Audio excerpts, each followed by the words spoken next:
नमस्कार, मैं हूं अंकुर। आप देख रहे हैं सत्य हिंदी।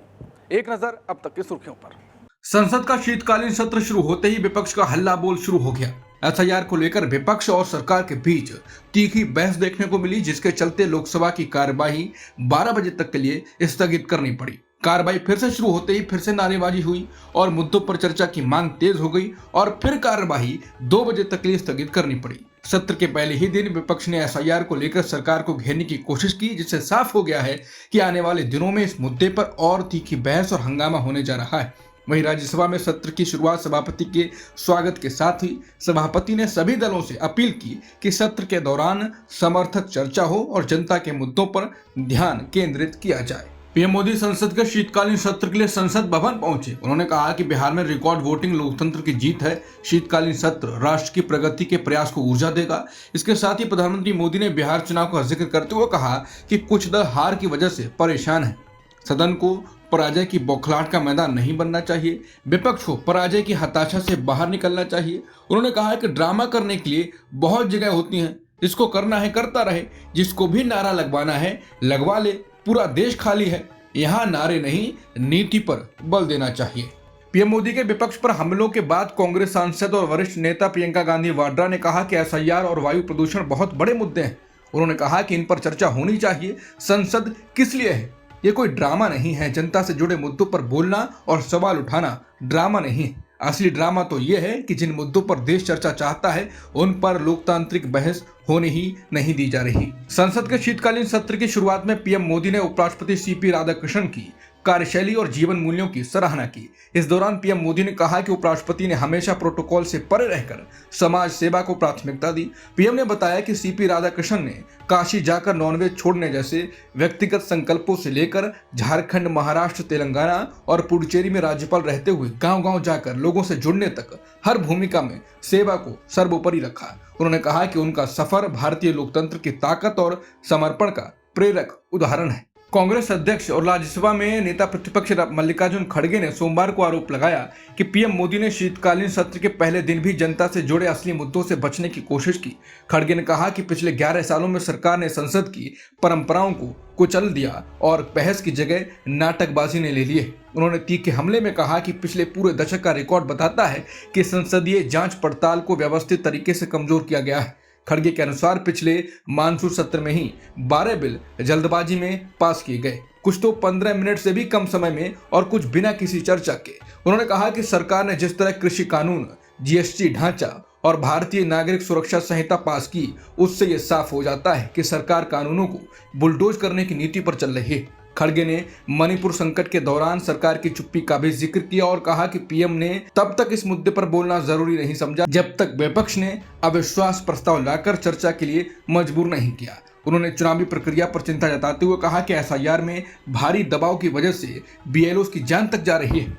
विपक्ष चाहता है कि संसद में वोट चोरी और चुनावी गड़बड़ी पर गंभीर चर्चा हो। उन्होंने कहा कि सत्ता में बैठे लोग जिम्मेदारी लेने के बजाय ध्यान भटकाने वाला ड्रामा करते हैं। खड़गे ने कहा कि विपक्ष इन मुद्दों को लगातार संसद के अंदर उठाएगा और सरकार को नारेबाजी नहीं, असली बहस करनी होगी। खड़गे ने कहा कि अगर विपक्ष को आलोचना की अनुमति नहीं मिलेगी तो देश में तानाशाही आ सकती है। कांग्रेस महासचिव और सांसद जयराम रमेश ने भी कहा कि प्रधानमंत्री बहुत कम संसद आते हैं और उन्होंने लगातार संसद की अहमियत को कमजोर किया है। उन्होंने कहा कि पीएम विपक्ष से संवाद नहीं करते, लेकिन हर सत्र से पहले बड़े बड़े अपील करते हैं कि सदन सुचारू चले। रमेश के मुताबिक संसद में रुकावटों की असली जिम्मेदारी प्रधानमंत्री की है, क्योंकि वो विपक्ष को जनता के मुद्दों पर बोलने का मौका ही नहीं देते। उन्होंने कहा कि प्रधानमंत्री फैसले एक तरफा थोपना चाहते हैं और विपक्ष को न्यूनतम जगह भी नहीं देना चाहते। जयराम रमेश ने प्रधानमंत्री के सत्र से पहले दिए गए बयान को पूरी तरह पाखंड बताया और कहा कि सबसे बड़ा ड्रामा करने वाला वही व्यक्ति है जो दूसरों को ड्रामा का भाषण दे रहा है। आरएसएस के सर कार्यवाह दत्तात्रेय होसबोले ने कहा कि हिंदुत्व भारत की आत्मा है और धार्मिक परिवर्तन यानी कन्वर्जन को जन जागरण, सामाजिक सद्भाव और कानून के सख्त पालन से रोका जा सकता है। वो इंदौर में आयोजित प्रमुख जन गोष्ठी में बोल रहे थे, जो आरएसएस की शताब्दी आउटरीच के तहत आयोजित कार्यक्रम है। होसबोले ने कहा कि हिंदू विचार ये मानता है कि ईश्वर तक कई रास्तों से पहुंचा जा सकता है। इस जमीन पर रहने वाला समाज ही भारत को हिंदू राष्ट्र बनाता है। हिंदू संस्कृति में विविधताएं हैं, लेकिन उसका मूल एक है। धार्मिक परिवर्तन पर होसबोले ने कहा कि धर्म जागरण, सेवा कार्य, सामाजिक सद्भाव, संतों के दौरे और सख्त कानून ये सब मिलकर धार्मिक कन्वर्जन को रोक सकते हैं। उन्होंने जोर दिया कि भारतीय संस्कृति में धर्म केवल रिलीजन नहीं है, बल्कि उससे बहुत व्यापक अर्थ जुड़ा है। उन्होंने कहा कि वाहन को रिलीजन समझिए, ट्रैफिक नियमों को धर्म। रिलीजन बदल सकता है, धर्म नहीं। अगर धर्म बदलने के इरादे गलत हों तो सतर्क रहना चाहिए। सेकुलरिज्म पर हिचक को लेकर उन्होंने कहा कि कुछ लोग केवल जिद की वजह से खुद को हिंदू कहने में संकोच करने लगे हैं। अंत में उन्होंने कहा कि हिंदुत्व के मूल विचारों को युवा पीढ़ी तक पहुंचाना बेहद जरूरी है। पश्चिम बंगाल की मुख्यमंत्री ममता बनर्जी चुनाव आयोग के एसआईआर के खिलाफ अपने आंदोलन को और तेज करने जा रही हैं। इस हफ्ते वो मालदा और मुर्शिदाबाद में रैलियां करेंगे और अगले हफ्ते कूच बिहार में बड़ी सभा होगी। ये जानकारी टीएमसी सूत्रों ने दी। ये ममता बनर्जी का दूसरा चरण है। पिछले हफ्ते उन्होंने बोगांव में रैली कर आरोप लगाया था कि एसआईआर के नाम पर सीमा से लगे इलाकों के परिवारों को डराया जा रहा है और उन्हें नागरिकता के दस्तावेजों को लेकर दबाव में लाया जा रहा है। टीएमसी ममता की इन जिला स्तरीय सभाओं को बीजेपी की घुसपैठियों को साफ करो वाली राजनीति के जवाब के रूप में पेश कर रही है। टीएमसी नेताओं के अनुसार 3 दिसंबर मालदा, 4 दिसंबर मुर्शिदाबाद और 9 दिसंबर कूच बिहार की लगातार रैलियां जानबूझकर उन 3 संवेदनशील बॉर्डर जिलों में रखी गई हैं, जहां अल्पसंख्यक, प्रवासी और विस्थापित आबादी बड़ी संख्या में रहती है। महाराष्ट्र में होने वाले स्थानीय निकाय चुनाव से पहले सियासत गर्म हो गई है। राज्य के खेल मंत्री और एनसीपी नेता माणिकराव कोकाटे ने बीजेपी पर सीधा हमला बोला। कोकाटे ने कहा कि बीजेपी की पूरी राजनीतिक कहानी फूट डालो और बांटो की रही है। उन्होंने दावा किया कि बीजेपी अब पूरी तरह कमजोर और घुल मिल गई है। उन्होंने आगे कहा कि महायुति के अंदर ही टकराव चल रहा है, मुकाबला भी हमारे गठबंधन के भीतर ही है। उनके मुताबिक विपक्ष कहीं दिखाई ही नहीं दे रहा, असली चुनावी जंग तो हमारे गठबंधन के अंदर है। दिल्ली के लाल किले के पास हुए कार ब्लास्ट मामले में कार्रवाई तेज हो गई है। राष्ट्रीय जांच एजेंसी एनआईए ने सोमवार को कश्मीर के पुलवामा, शोपियां और कुलगांव में 8 जगहों पर छापेमारी की। अधिकारियों के अनुसार एनआईए ने शोपियां में मौलवी इरफान अहमद बागे के घर की तलाशी ली।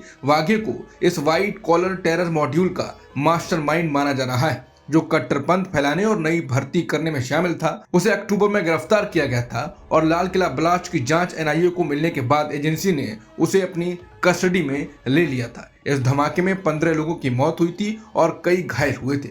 एनआईए ने पुलवामा के कोयल, चंदगाम, मलंगपुरा और सामूरा क्षेत्र में भी छापे मारे। ये जगहें उन लोगों से जुड़ी हैं जिनका नाम इस कार ब्लास्ट केस में सामने आया था। केरल के मुख्यमंत्री पिनाराई विजयन को ईडी ने एक शो कॉज नोटिस भेजा। ये नोटिस मसाला बॉन्ड से जुड़े कथित नियम उल्लंघनों के मामले में भेजा गया है। इसी मामले में पूर्व वित्त मंत्री टीएस थॉमस आइजैक और केआईआईएफबी के सीईओ केएम अब्राहम को भी नोटिस मिला है। दरअसल केआईआईएफबी ने मार्च 2019 में लगभग 2150 करोड़ रुपए के मसाला बॉन्ड जारी किए थे। 1 अप्रैल 2019 को ये बॉन्ड लंदन स्टॉक एक्सचेंज के इंटरनेशनल सिक्योरिटीज मार्केट में लिस्ट हुए थे।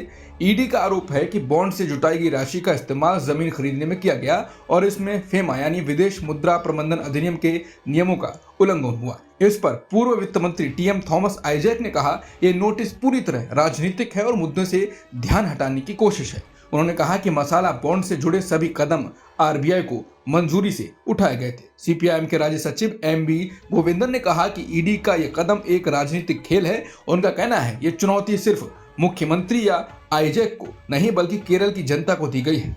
श्रीलंका में विनाशकारी बाढ़ और भूस्खलन से मरने वालों की संख्या 330 से ज्यादा हो गई है। देश में समुद्री तूफान दित्वा ने भीषण तबाही मचाई है। श्रीलंका के आपदा प्रबंधन केंद्र के अनुसार 200 से अधिक लोग लापता हैं और लगभग 20,000 घर नष्ट हो गए हैं। 1 लाख से अधिक लोगों को सुरक्षित स्थानों पर शरण लेनी पड़ी है। अधिकारियों ने कहा कि देश का लगभग 1/3 हिस्सा बिजली या पानी के सप्लाई के बिना है। चक्रवात दित्वा के विनाशकारी प्रभाव के चलते देश में आपातकाल की स्थिति घोषित कर दी गई है।